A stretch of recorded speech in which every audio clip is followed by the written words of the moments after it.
Welcome to Subramani. I'm going to talk to you a little about how people do manage and how people do not manage the needs, financial needs for the children who are challenged, who are unable to look after themselves. So largely there are two categories.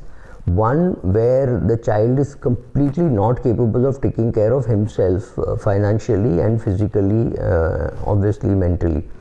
And one is where the parents refuse to accept that he can't handle basic things like collecting money from a bank and some of those things which they think are basic and which they keep fooling themselves into believing that the child can do it, right? So these are two categories which is very difficult, and the problem gets complicated when they have siblings. I mean, the kids have siblings, which means these parents have more than one child, and it gets even worse when they don't have a second child or they have only one child who is developmentally challenged. So what all do people need to do? So first of all, estimating how much money this kid needs for the rest of his life is almost impossible, because by the time a father and by the time the parents are about 75-80 years of age, this boy is perhaps only 30 years of age or 40 years of age at best.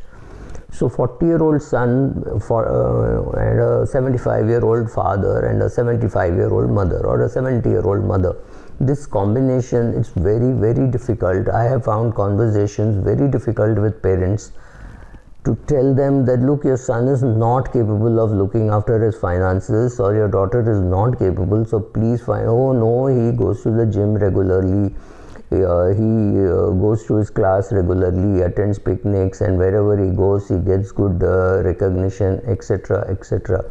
True, he gets good recognition in a group where he is not intimidated, in a group where everybody else is like him or is at least sympathetic towards him. It will not be true when he goes to a bank to seek help. The bank will just rip him apart. The relationship managers will ruin his wealth by the time he is 65. What do you do? How do you handle that? You're not ready for it. Not many normal 65-year-olds can handle the aggressive bank RM.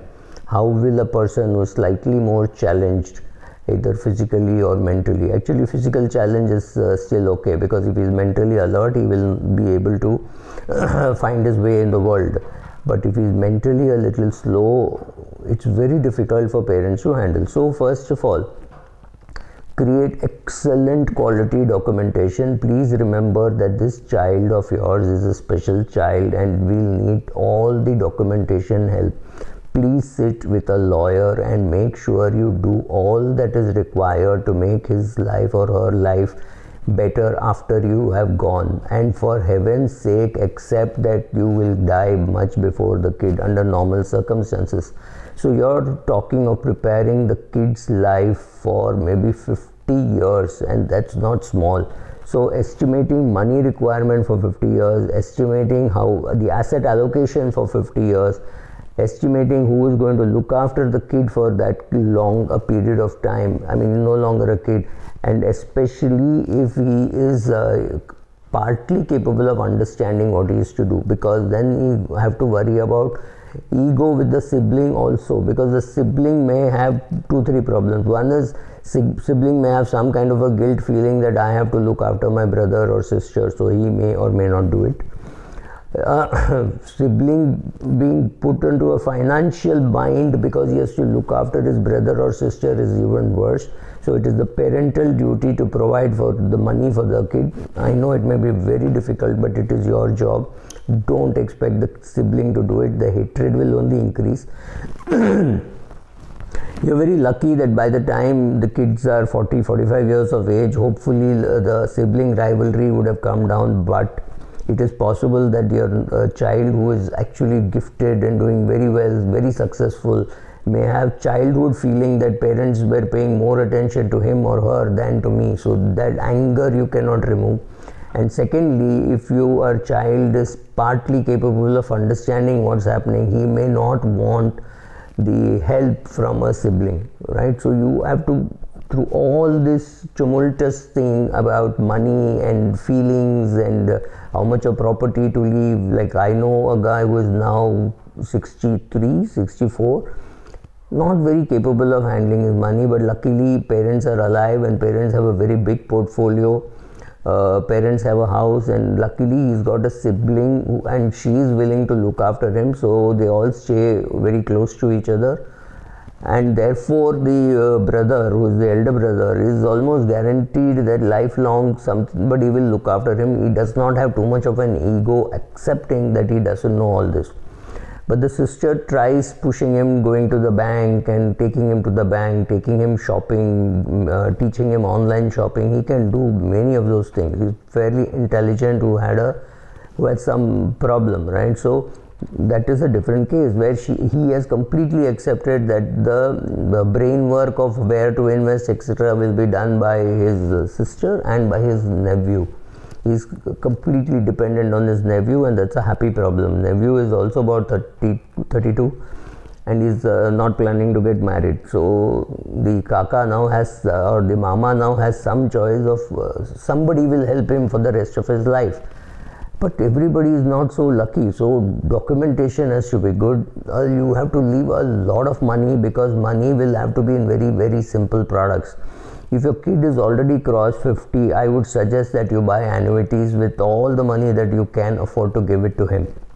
Remember, if you are 80, you could live till 100 and your money could get exhausted. So you have to be careful about how much you can give him and how much you need for yourself, because what he is going to have is only the residual of what you and your wife leave.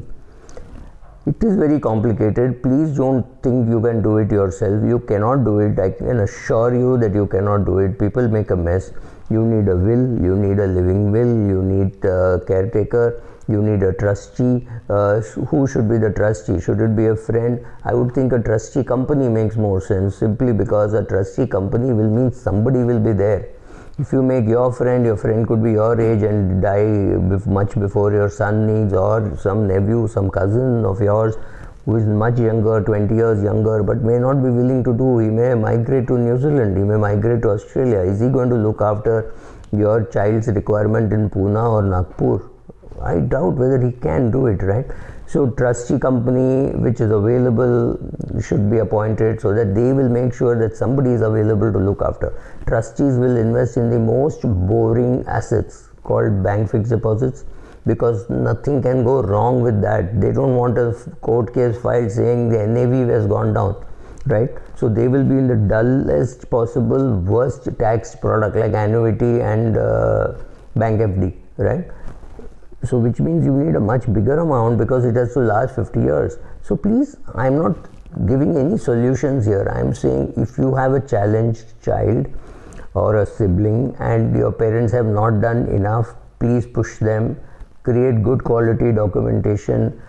Kill your ego. Make sure that you look after your sibling. If your married life is in threat because you are looking after your sibling, boss, you have no choice.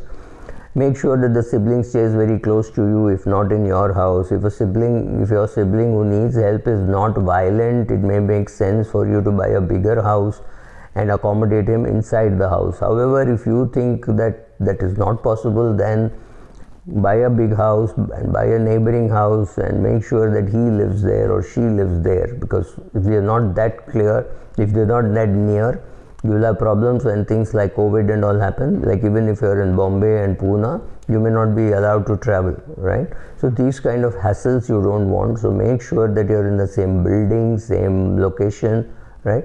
Make sure about all those things and lend a helping hand to your parents, lend a helping hand to your siblings, and create a plan with good quality documentation. That is absolutely essential, because if you were not to do it, the courts will have to step in and it will become very difficult for your sibling. Also, if you are looking after a sibling, make sure that after you, a sibling can die before you or can die after you. After you, there is somebody to look after. Maybe your kids, maybe somebody else's kids, maybe a lawyer, maybe a trustee company. Please make arrangement for all this. Otherwise, that kid is going to get into deep trouble. Don't over assume. Don't think he knows this, he knows that. He may not be able to tackle or live in a very complicated life of difficult to deal with bankers and mutual funds, etc., you might just get ripped off. Be ready for all those things. Thank you.